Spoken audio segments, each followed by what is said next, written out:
So when I was remembering when I was at school, I found myself doing an arrangement of Richard Wagner's opera Die Meistersinger, which has, those of you know that it's a 4-hour opera. And I was trying to arrange it for string quartet to take about 5 minutes.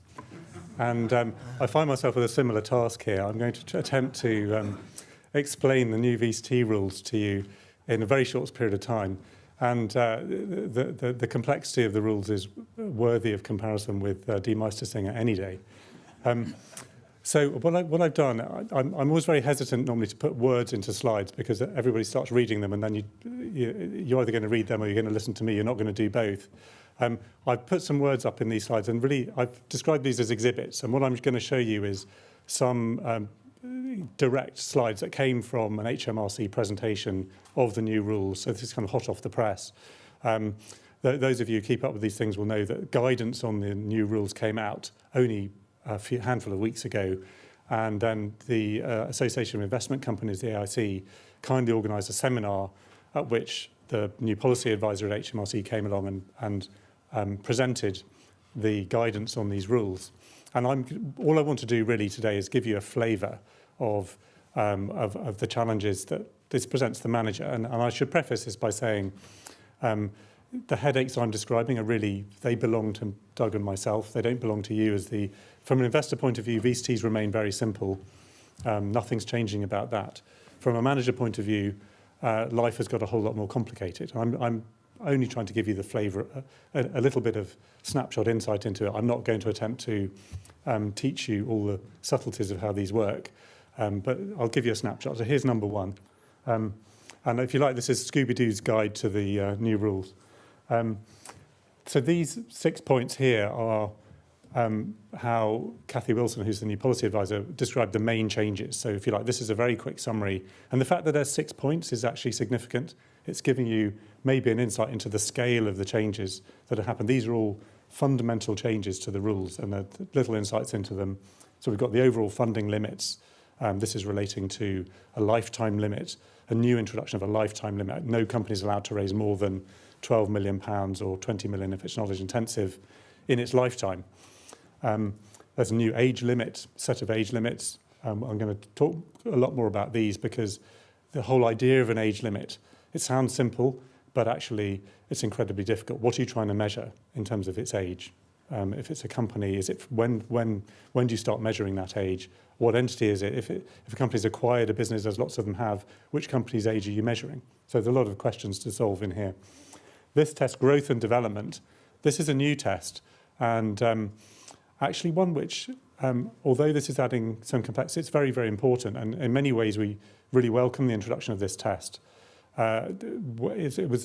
It's something we regard ourselves as always having done. We invest in companies for growth and development. But a lot of, clearly in the sort of overall picture, if you're a VCT manager, there's a certain approach one can take, and it's not one we've ever tried to take, but you can take an approach which says, we're going to try and take almost no risk for our investors, hand the money back. This rule is really designed and is being effective in really stopping that from happening. So now all managers, if they're going to invest for VCT investors, are going to have to invest for growth and development. And the number of ways around that has reduced dramatically. No business acquisitions. This was very controversial and affects all managers. There are some managers out there who, if you like, almost only backed companies that were acquiring businesses. For us, it was a reasonably significant part of what we did. So this makes a difference. We can no longer give none of the money that we give to a company can be used to make an acquisition. It's not the case, though, that we can't invest in a company that is making an acquisition, just they can't use our money to do it. And then a lot of detail about knowledge-intensive companies. I'm not really going to go into that today, but the rules are much more generous. If you're deemed to be a knowledge-intensive company, of course, that raises all the questions about what is a knowledge-intensive company. I'm not going to attempt to tell you today. Suffice to say, there are some rules, there's some guidance on the rules, and there's still a lot of questions. So it's becoming clearer.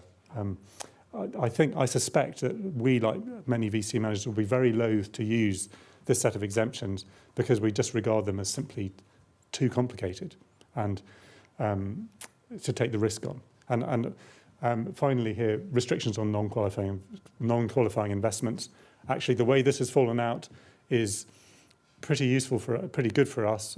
We took part in a consultation last year, and one of the comments we made in it to HMRC was to say, actually, VCTs need to be able to manage their liquidity. One way they can do that is to invest in a regulated fund. The way it looked like the rules were going to work would mean that that was no longer possible, and much to my relief and pleasant surprise, not surprise, but I mean, I was very pleased to see that open-ended funds such as the TB Amati fund that we invest in for the Amati VCTs is specifically exempted. So that can carry on going forwards, and that's important for the maintenance of the strategy we've currently got. But nearly all other types of non-qualifying investment, except for fully listed companies and regulated investment funds, are disallowed by the legislation, including, I should say, and somewhat embarrassingly, bank deposits are not allowed under the current rules. That's clearly an oversight, and we're currently in a position where all the VCTs, I have to say, are not abiding by the legislation in that respect. We are all putting money in banks. Fortunately, Cathy Wilson said, that's fine, don't worry about it, we're going to sort it out. We're taking that on trust that that's going to be okay.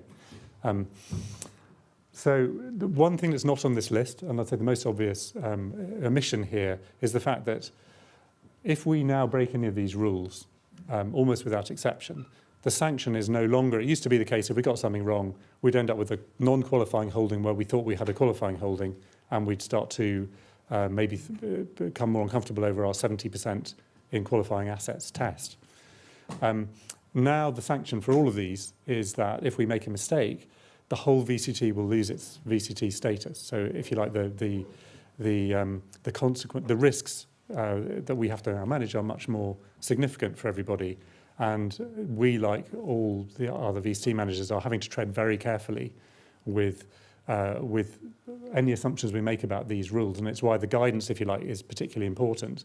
And the level of complexity that's involved here, which I'm just going to give you a little insight into, matters. And this is legislation which is very new. It's still green. It's too complicated. And our hope is that over the course of the next couple of years, certain aspects of this are going to become a lot clearer and a lot simpler.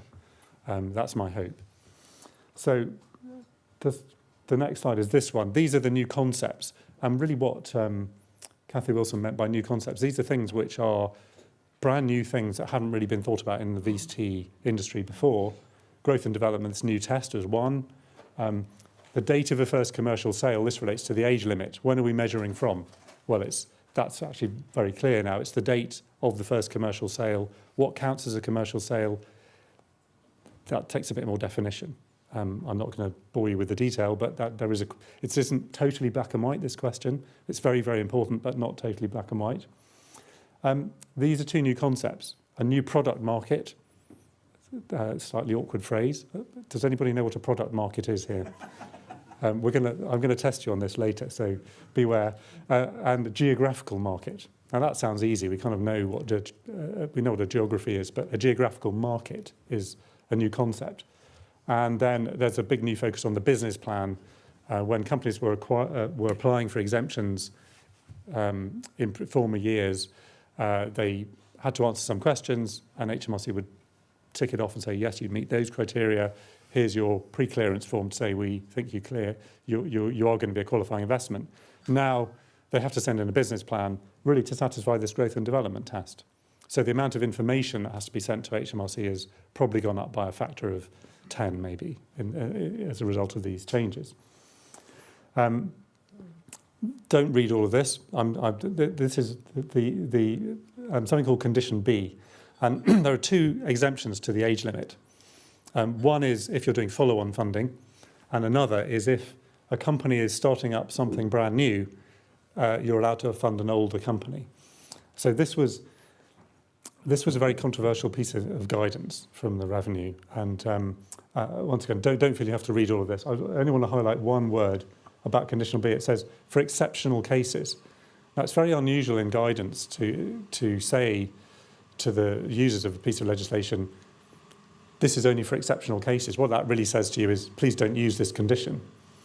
But this is one of the most important conditions if you're considering investing in a company and it's older than 7 years and you want to know, can I legitimately invest in this company? You're going to go down this route of, if it's not a follow investment, it's got to meet condition B. And condition B says, only for exceptional cases, it's got to be making a high-risk change to its activities, and it has to be doing something which is to do with a new product market or a new geographical market. So let's come on to those. This one, I'm running out of time, so I'm going to skate through this. I'm going to very quickly read you the next slide, and I want you to put your hand up if you think you've understood it. Okay? Right, here we go.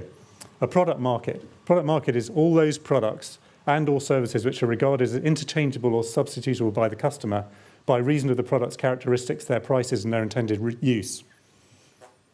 Hands up if you think you know what a product market is. Okay, well, let's try the next one. This is easier. A geographic market. A geographic market is the area in which the company is involved in the supply and demand of products or services in which the conditions of competition are sufficiently similar and which can be distinguished from neighbouring areas because of the conditions of competition are appreciably different in those areas. Is that clear? So with this, I'm just trying to illustrate to you some complexity that we need to deal with in this. So in effect, condition B is really not something that's very useful to us at the moment. It's too complicated. And given the risks involved, if we rely on any of these conditions, we need to be very cautious. I'm hoping that these things will become clearer over time. And maybe when we meet in a year's time, we can say, well, actually, we can use these conditions A and B for the age limit. But at the moment, the jury's out. And finally, is there a new market? Here's a series of tests. And this is the important question. Is there a new market? Right now, I feel like this when I consider this question. So condition B is going to be difficult. And I suppose, to be fair, this is the intention right now. And there's a debate over whether this is a piece of gold-plating European legislation or not. I mean, some people's view it is. Cathy Wilson, the policy advisor, is very clear she doesn't think this is. But whatever it is, it's very complicated, and it's going to require quite a bit of further work. I've got a few other slides here I was going to show you. I'll just whiz through them. This is just showing you the average share price movements. These are the stocks we invested in 2013. Those are the average share price movements. It's not our actual return because it's not weighted. You can see 2013 was a fabulous year for the companies we chose, and they continue. These companies now become a very important part of the portfolio, like Quixent, for example, came from this period. 2014 was much less good for us, and it led us to, if you like, consider our strategy quite carefully. We refocused the strategy in 2015, which we talked about earlier, and it produced actually what's proven to also be a very good year. We're very pleased with the companies we got in 2015. The question is, what do we do next in the light of the new rules? How is it going to change the kind of company we need to invest in? It will mean, I think, that some of the companies we invest in new are going to be earlier stage than the kind we invested in 2015. As a result, we'll probably be moving to making slightly smaller investments again, where we found the good thing about these 2015 investments, we could be very confident about them. And so we made larger investments. With an earlier stage business, we're going to want more diversification, and it's to do with risk management. Just to give you the very quick snapshot, just showing you won't be able to read all of this, but the number of companies we screened in the 3 years, 2013, 84, 2015, 76, so it's quite high. So far this year, we've screened 17 companies, so it's well down on the previous year, reflecting a lull while everybody gets their head around the new rules. These are the number of investments we made. 2013 was 13, 2015 was 9. Quite a lot of those 9 were just small follow-on investments. It was really 4 large new investments. So far this year, we've made 1 investment, and that was just within the last few days, and it's a relatively small one. And again, that we were anticipating a lull, so we'd over-invested in qualifying holdings ahead of the rule changes, and we don't feel anxious that we've only made 1 investment in the first 6 months of the year, but we're certainly hoping that in the second half, both the number of companies and the number that we invest in will increase.